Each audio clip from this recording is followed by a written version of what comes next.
Bab 1307, tiada solusi bagi orang yang dibunuh wanita bergaun polos. Ketika Sander Ye dikirim ke sisi lain oleh Chardiotian, ketua Jennifer, yang berdiri di sisi seberang pantai, perlahan menutup matanya. Dalam sekejap, kekuatan misterius Dao Agung menyerang balik dari Laut Pahit. Menghadapi serangan balik kekuatan Dao Agung yang mengerikan ini, ketua Jennifer tidak melawan. Hanya dalam sekejap, dia ditekan di tempat dan berubah menjadi patung batu. Pada saat ini, Fasafan berjalan ke sisi ketua Jennifer. Dia melirik ketua Jennifer yang telah berubah menjadi patung batu, dan setelah beberapa saat terdiam, dia berkata dengan tenang, "Kenapa repot-repot?" Sembari berbicara, dia perlahan berjalan menuju Laut Pahit di dekatnya. Pada saat ini, dia adalah yang terkuat di 10 tingkat alam semestal. Tentu saja dia tidak takut dengan Laut Pahit ini. Saat dia melangkah ke Laut Pahit, seluruh laut mulai mendidih dalam sekejap. Sebuah kekuatan misterius tiba-tiba muncul dari kedalaman laut dan menghantamnya dengan keras. Fasafan dipaksa mundur selangkah oleh kekuatan ini dan kembali ke pantai. Fasafan mundur ke tepi pantai dengan wajah cemberut. Dia melangkah maju lagi. Saat langkahnya jatuh ke Laut Pahit, lautan darah yang tiada batas menyebar ke arah Laut Pahit.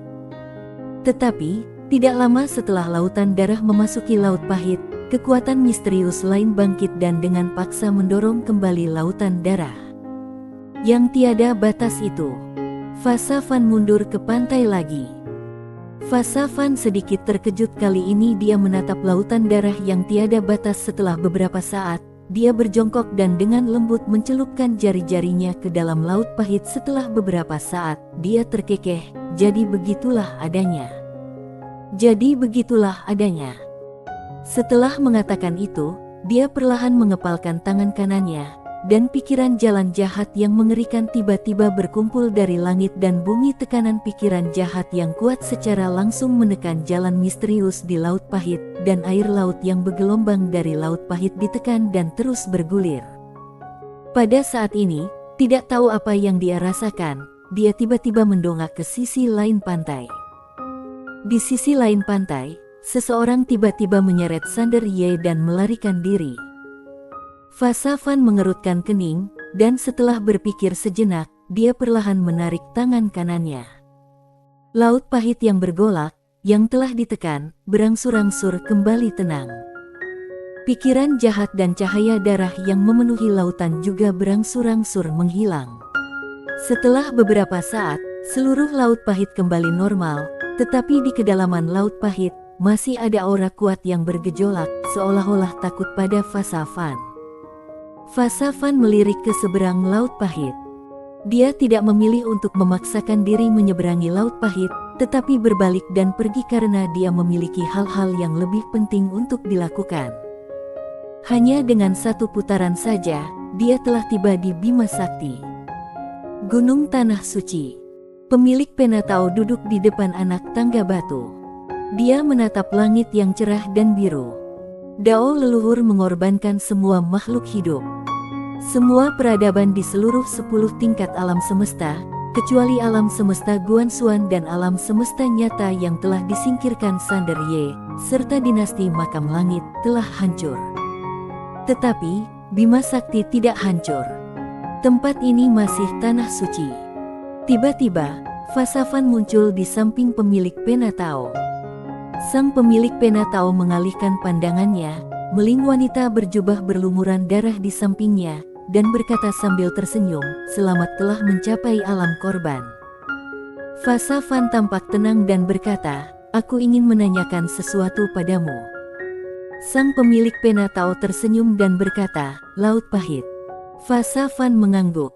Pemilik Penatau tersenyum tetapi tidak berkata apa-apa. Fasafan menoleh untuk melihat pemilik Penatau. Dia berbalik dan pergi tanpa mengucapkan sepatah kata pun. Pemilik Penatau tiba-tiba berkata, "Tunggu." Fasafan berhenti. Pemilik Penatau berpikir sejenak, lalu berkata, "Jika aku katakan ini adalah sangkar, apakah kamu akan mempercayainya?" Fasafan meliriknya dan berkata, "Jika itu benar, maka kamu pasti telah melakukan sesuatu yang tidak bermoral." Pemilik pena Tao tertawa. Fasafan berkata, "Kamu tahu mengapa aku datang menemui kamu?" Senyum sang pemilik pena Tao perlahan memudar. Dia menatap bagian terdalam dari langit berbintang. Setelah beberapa saat, dia berkata dengan lembut, "Sudah waktunya untuk menutup permainan." Sesaat kemudian, Fasafan menghilang di ujung langit berbintang yang luas. Tidak seorang pun tahu apa yang direncanakan keduanya. Fasafan tiba di langit berbintang yang luas, dan di hadapannya terlihat planet berwarna jingga kuning. Fasafan berkata dengan tenang, "Penuhi janji padaku." Tetapi suara misterius itu berkata, "Jangan terburu-buru." Fasafan sedikit mengernyit, tetapi dia tidak banyak bicara. Dia berbalik dan menghilang. Setelah beberapa saat, dia tiba di sebuah istana kuno. Istana Jalan Jahat. Fasafan perlahan menutup matanya dan merentangkan telapak tangan kanannya. Dalam sekejap, kekuatan misterius yang tak terhitung jumlahnya antara langit dan bumi berkumpul bersama, dan tak lama kemudian, sebuah pusaran tiba-tiba muncul di depannya. Jalan Reinkarnasil. Secara bertahap, dalam pusaran itu, serpihan-serpihan jiwa yang tak terhitung jumlahnya berkumpul menjadi satu, dan tak lama kemudian, jiwa virtual pun mengembun darinya. Baltikiyu, ketua aula kedua dari aliansi Jalan Jahat. Selain ketua istana kedua Baltikiyu, jiwa-jiwa virtual yang tak terhitung jumlahnya secara bertahap muncul di pusaran tersebut. Mereka semua adalah orang-orang kuat yang telah jatuh dari aliansi Jalan Jahat. Kebangkitan yang dipaksakan. Saat ini, dia adalah orang terkuat di seluruh 10 tingkat alam semesta. Dia dapat mengendalikan hidup dan mati serta membalikkan reinkarnasi. Tak lama kemudian, jiwa Baltikiyu benar-benar terkondensasi. Mata Baltikiyu sedikit linglung, tetapi tak lama kemudian, dia melihat Fasafan dengan sangat gembira, "Bos." Sambil berbicara, dia berjalan keluar dari pusaran reinkarnasi. Tetapi, begitu dia melangkah keluar, cahaya pedang aneh tiba-tiba muncul di antara alisnya. Bang! Dalam sekejap, Baltikiyu tersapu lagi. Baltikiyu. Di tempat asalnya, ekspresi Fasafan setenang air, tanpa ada gejolak di matanya. Cahaya pedang datang dari wanita bergaun polos, tapi kali ini wanita itu tidak bergerak. Cahaya pedang itu adalah cahaya pedang yang sama yang membunuh Baltikiyu. Mereka yang terbunuh oleh wanita bergaun polos. Tidak ada solusi untuk sebab dan akibat ini. Bahkan setelah miliaran tahun. Hidup kapan saja, mati kapan saja. Di lapangan, Fasafan terdiam sejenak, lalu dia merentangkan telapak tangannya dan menyapu karinya dengan lembut.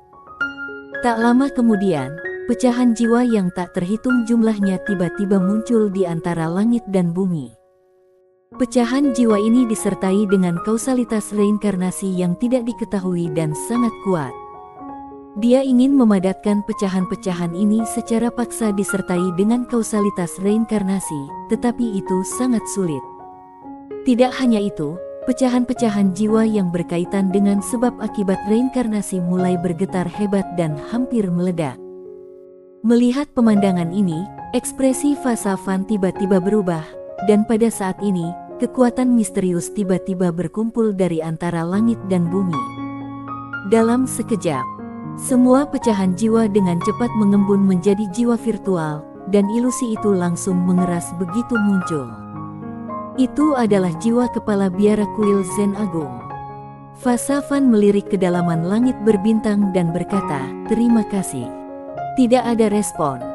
Setelah Master Kuil Zen Agung muncul, dia melihat sekeliling dengan pandangan kosong, dan akhirnya, dia melihat Fasafan. Ketika dia melihat Fasafan, dia sedikit terkejut, dan kemudian menyatukan kedua tangannya, "Selamat, Master Fan." Kesepakatan kedua yang dibuat penguasa 9 negara dengannya adalah membantu Fasafan menghancurkan Dao leluhur. Ini juga menjadi alasan mengapa dia bersedia keluar untuk membantu, karena dao leluhur memang terlalu jahat dan seharusnya sudah dilenyapkan sejak lama. Fa Safan melirik ke arah Master Kuil Zen Agung dan berkata, mulai sekarang, Master, kamu dapat membuka kuil dan merekrut murid di alam semesta manapun. Ketika murid kamu mencapai pencerahan dan meninggalkan Bima Sakti, dia tidak akan terpengaruh oleh sebab dan akibat apapun di alam semesta ini. Sang guru kuil Zen Agung terharu dan membungkuk lagi. Terima kasih, Guru Fan. Pada saat ini, penguasa 9 negara tiba-tiba muncul di belakang Fa Safan. Dia membungkuk sedikit dan berkata, Penguasa Fan. Orang yang benar-benar diabdi penguasa 9 negara bukanlah dao leluhur, melainkan Fa Safan. Mengapa tidak setia kepada dao leluhur? Sederhana saja. Dengan setia kepada dao leluhur, dia tidak akan pernah mampu menembus batasnya sendiri dan mencapai tingkatan yang sama sekali baru. Oleh karena itu, dia paling setia pada Fa Safan. Sekarang dao leluhur sudah meninggal. Tentu saja, apakah dia, penguasa 9 negara, dapat melangkah lebih jauh sepenuhnya bergantung pada pikiran wanita di depannya. Fa Safan perlahan menutup matanya. Aku tidak akan lagi menetapkan batasan apapun. Mulai saat ini, setiap makhluk hidup di alam semesta ini dapat mencapai pencerahan, membangun jalan, dan mengorbankan semua makhluk hidup. Penguasa 9 negara dan kuil Zen Agung menghela napas lega. Mereka membungkuk dalam-dalam kepada Fa Safan dan berkata, terima kasih, Penguasa Fan. Mulai saat ini, seluruh alam semesta berada dalam kekacauan.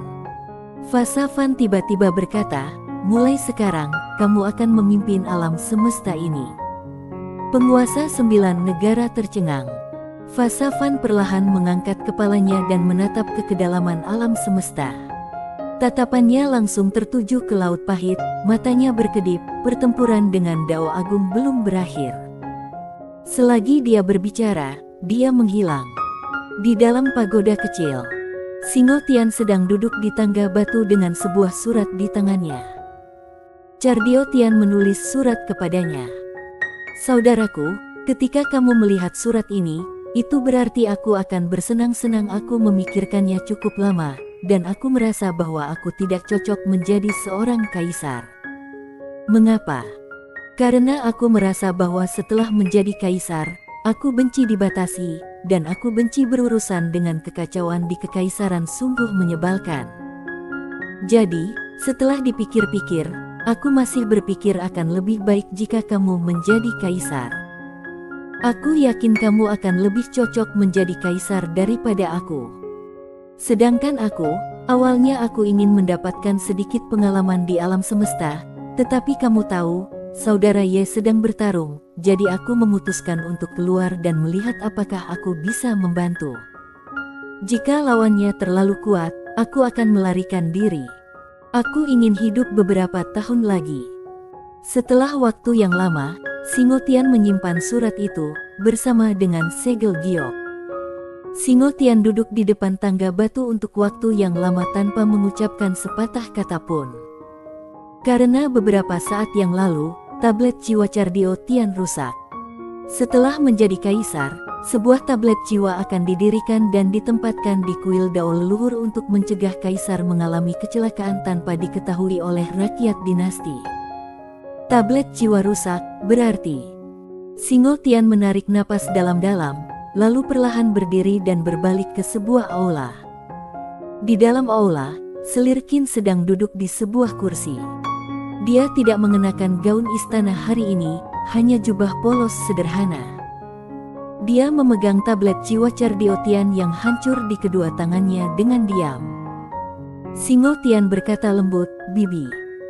Selirkin berkata lembut, aku baik-baik saja, aku hanya ingin diam, kamu pergi saja.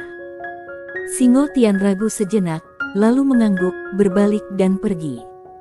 Begitu Singo Tian pergi, Selirkin dengan lembut membelai tablet jiwa Cardio Tian yang hancur, air mata mengalir di pipinya, dan dia berkata dengan lembut, kamu tidak patuh sejak kecil, kamu hanya tahu bahwa kamu memiliki saudara. Pernahkah kamu ingat bahwa kamu memiliki seorang ibu? Setelah keluar dan aula, Singotian sepertinya menyadari sesuatu. Dia berbalik dan kembali ke aula. Ketika dia melihat Slirkin, dia membeku di tempat. Pada saat ini, Slirkin memejamkan matanya sedikit, melipat tangannya di dada, dan tidak ada napas lagi. Bersambung.